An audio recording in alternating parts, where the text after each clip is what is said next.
Bom, vamos lá então. Agora é a parte de espelhos esféricos. Então, espelhos esféricos.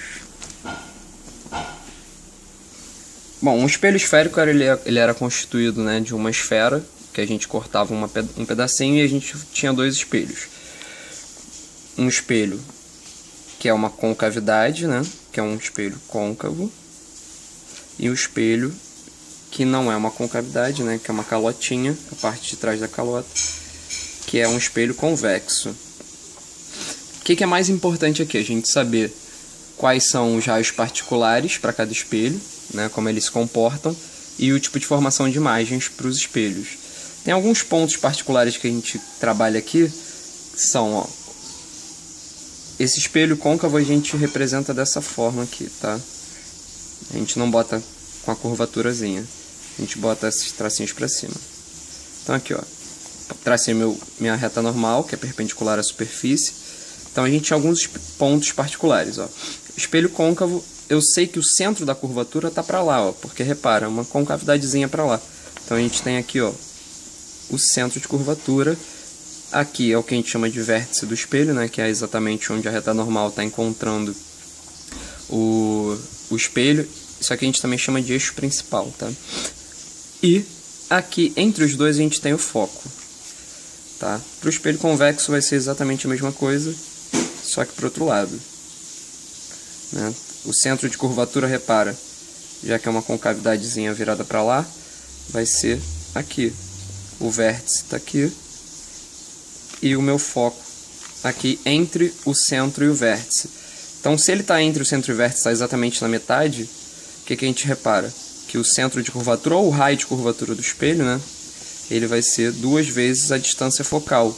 Ou seja, se eu tenho essa distância aqui do vértice até o foco, sei lá, 1 metro, por exemplo, quer dizer que o meu centro está do meu foco 2 metros. Tá?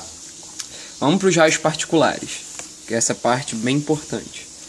Ó, a gente diz o seguinte: todo raio que entra paralelo ao meu eixo principal, então um raio entrando paralelo ao eixo principal aqui, ele vai sair pelo foco. Bom, saiu pelo foco aqui, passou pelo foco. Não se preocupem com o desenho, tá? Se preocupem com o que eu estou falando. Bom, entrou paralelo, saiu pelo foco. Isso no espelho côncavo. Pelo espelho convexo, repara que não dá para ele sair pelo foco, né? Porque o foco é a parte de dentro do espelho. Então a gente diz que o prolongamento do raio sai pelo foco. Tá? Então tá aqui meu espelho convexo, meu eixo principal. Então o foco está aqui dentro. O raio vem, ele não tem como atravessar o espelho, né? Então ele sai aqui, ó, na direção do foco, tá vendo? Então ele vem para cá. E isso aqui é o prolongamento do raio refletido. É com ele que a gente vai trabalhar. Bom, isso aí é um raio que entra paralelo, saindo pelo nosso foco. A gente tem um outro raio particular que... Lembra do princípio da reversibilidade? Reversibilidade, uma coisa que faz um caminho de A para B pode fazer o mesmo caminho de B para A de volta. Então, se o raio que entrou paralelo saiu pelo foco, qualquer raio luminoso que passe pelo foco, ele tem que sair paralelo. Então, repara que esse raio luminoso ele atravessou meu foco, bateu no espelho e foi refletido paralelamente ao eixo principal. No nosso espelho convexo, não tem como esse raio passar pelo foco, né? Então o que vai acontecer? Ó, o foco está aqui dentro, ele vai na direção do foco. Então, ó, ele iria na direção do foco, repara que ele está indo na direção do foco. E aí ele sai paralelamente, tá vendo? Paralelamente ao eixo principal. Bom, beleza. Aqui já foram 2 raios que são bem importantes. Os outros raios são o seguinte. São mais 2, né? São 4. Então aqui, ó, um raio que incida no vértice do espelho, né? Então ele está vindo aqui no vértice do espelho, ele sai com o mesmo ângulo. Na verdade todos saem com o mesmo ângulo, né? Só que a gente não consegue reparar aqui. Mas nesse fica bem claro o que acontece. Então incide aqui e sai com o mesmo ângulo. Para o espelho convexo vai ser exatamente a mesma coisa, né? E o outro?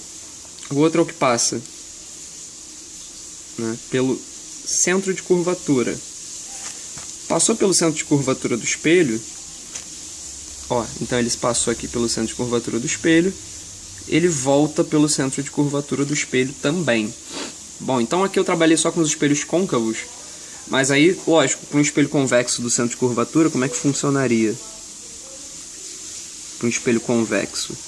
Bom, não dá para ele passar pelo centro de curvatura, né? Então ele passa na direção do centro de curvatura, que nem aquele que a gente trabalhou para o foco, né? Então aqui, ó, ele vai na direção, não dá para ele ir, ele volta exatamente também pelo centro de curvatura. Então a gente tem esses raios, 4 raios particulares que vão ser os raios que a gente vai usar para formar as imagens nos espelhos, né?